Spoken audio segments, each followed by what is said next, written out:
Bonjour. Aujourd'hui, nous allons aborder la leçon 12, la leçon qui concerne le mouvement d'un système. Et la première partie que nous allons voir ensemble, c'est la partie avec quelques éléments de cinématique. Donc, dans votre bouquin, vous avez marqué le vecteur vitesse. Le titre qui serait plus complet et plus juste, c'est éléments de cinématique. La cinématique, c'est l'étude d'un mouvement indépendamment de ses causes. On va s'intéresser à la position, on va s'intéresser à la vitesse, on va s'intéresser à la variation du vecteur vitesse, mais on ne va pas s'intéresser aux causes du mouvement que sont les forces. Donc la première partie, un élément de cinématique. On définit d'abord la vitesse. Pour parler de vitesse, il va falloir s'intéresser à un point mobile. Le point mobile, c'est m, et i plus 1, et etc. Ça va être l'ensemble de ses positions au cours du temps. Le point mobile se déplace de la position i à la position i plus 1 pendant l'intervalle de temps qu'on peut appeler delta t. On avait marqué delta t ensemble au tableau. Ici, c'est noté ti plus 1 moins ti, l'instant où le système est en i plus 1 moins l'instant où le système est en i. Donc la norme de ce vecteur vitesse, c'est le rapport de la longueur du segment mi plus 1 par la durée nécessaire pour aller d'un point à l'autre. Rien de bien compliqué. La vitesse, vous savez que c'est une distance divisée par un temps. Donc, les éléments de cinématique nécessaires pour pouvoir décrire comme il faut ce point M, c'est donc sa position que vous voyez ici, et l'ensemble de ces positions, ça constitue la trajectoire du système, l'ensemble des positions occupées au cours du temps. Ça, c'est le premier élément de cinématique qu'on va utiliser pour décrire un mouvement. Et le second, c'est la vitesse. Mais la vitesse, ce n'est pas qu'une norme, ce n'est pas qu'une valeur VI, c'est un vecteur.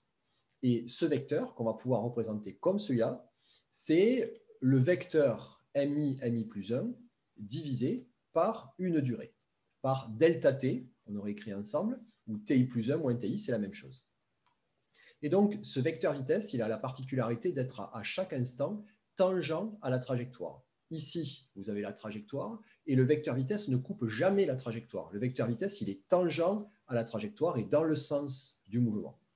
Sa valeur est en mètres par seconde, et comme l'a fait remarquer Yacine ce matin, pour que ce schéma soit exploitable, pour qu'on puisse déterminer une vitesse, ben ici, on va pouvoir mesurer la distance entre M1 mi et mi plus 1, mais cette distance, bien sûr, elle est à l'échelle. C'est la représentation d'un mouvement. Donc, il faut une échelle pour pouvoir déterminer la réelle distance parcourue par le point M entre sa position I et sa position I plus 1.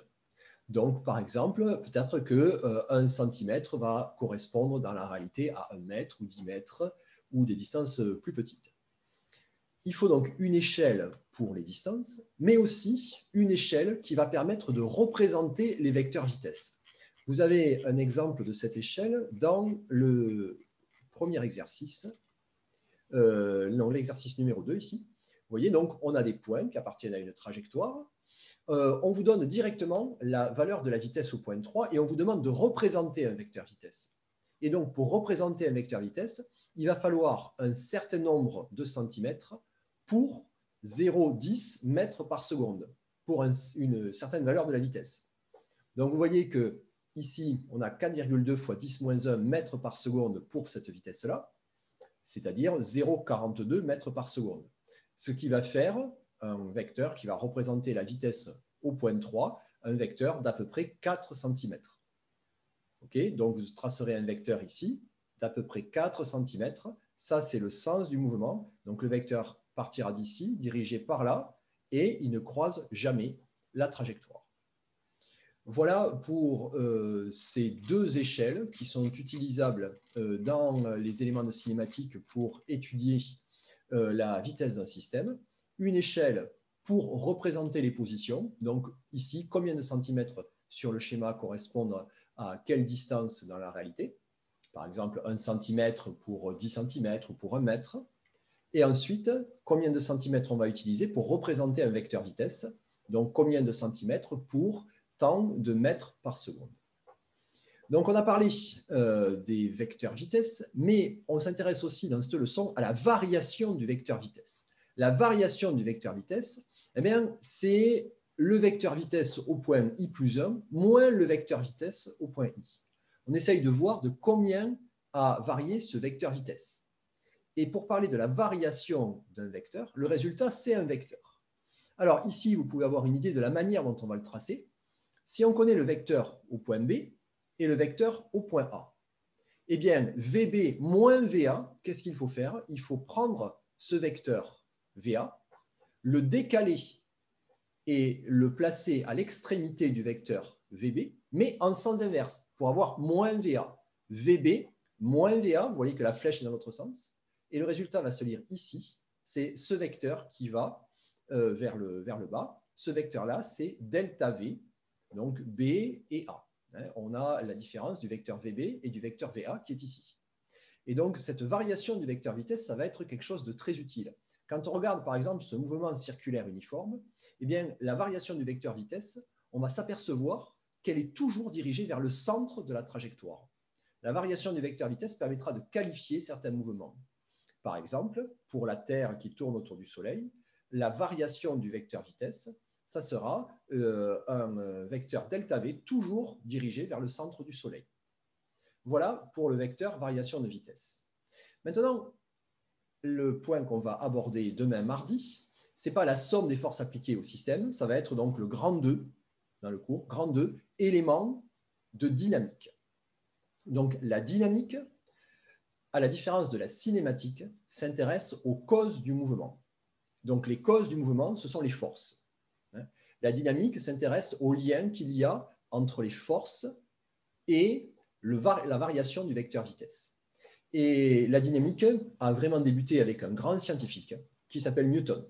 Grand scientifique qui a étudié la force de gravitation et qui a étudié aussi la manière dont les forces et l'effet sur le mouvement sont liés. Il a écrit le principe fondamental de la dynamique et également qu'on appelle la seconde loi de Newton. Donc, seconde loi de Newton ou principe fondamental de la dynamique. Donc, ce qu'on vous propose cette année, c'est juste une approximation de ce principe fondamental de la dynamique, de cette deuxième loi de Newton.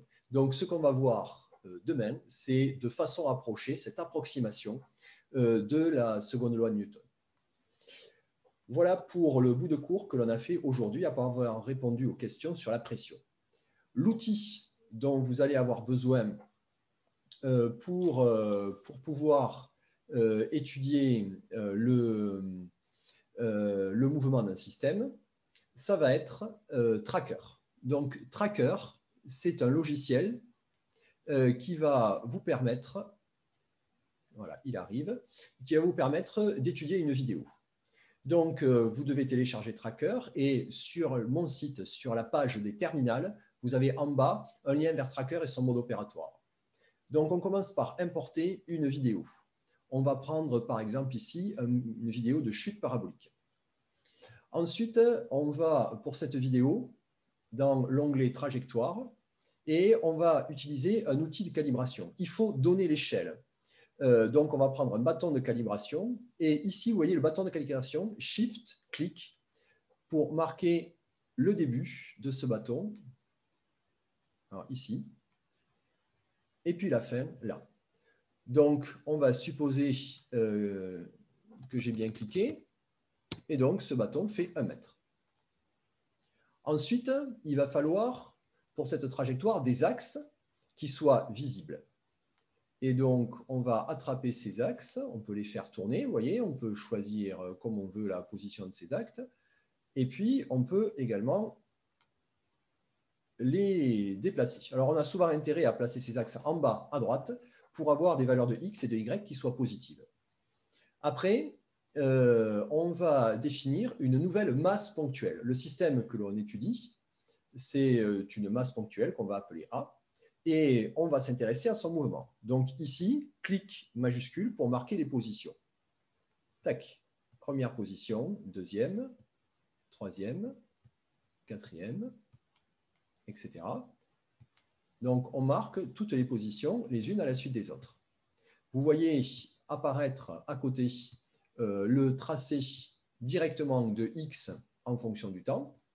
Mais on va pouvoir changer ça et faire apparaître la grandeur qui nous intéresse en fonction du temps. Donc, ce qu'on est en train de mettre en évidence ici, c'est qu'un logiciel qui étudie un fichier vidéo peut faire apparaître des points de la trajectoire sur une image.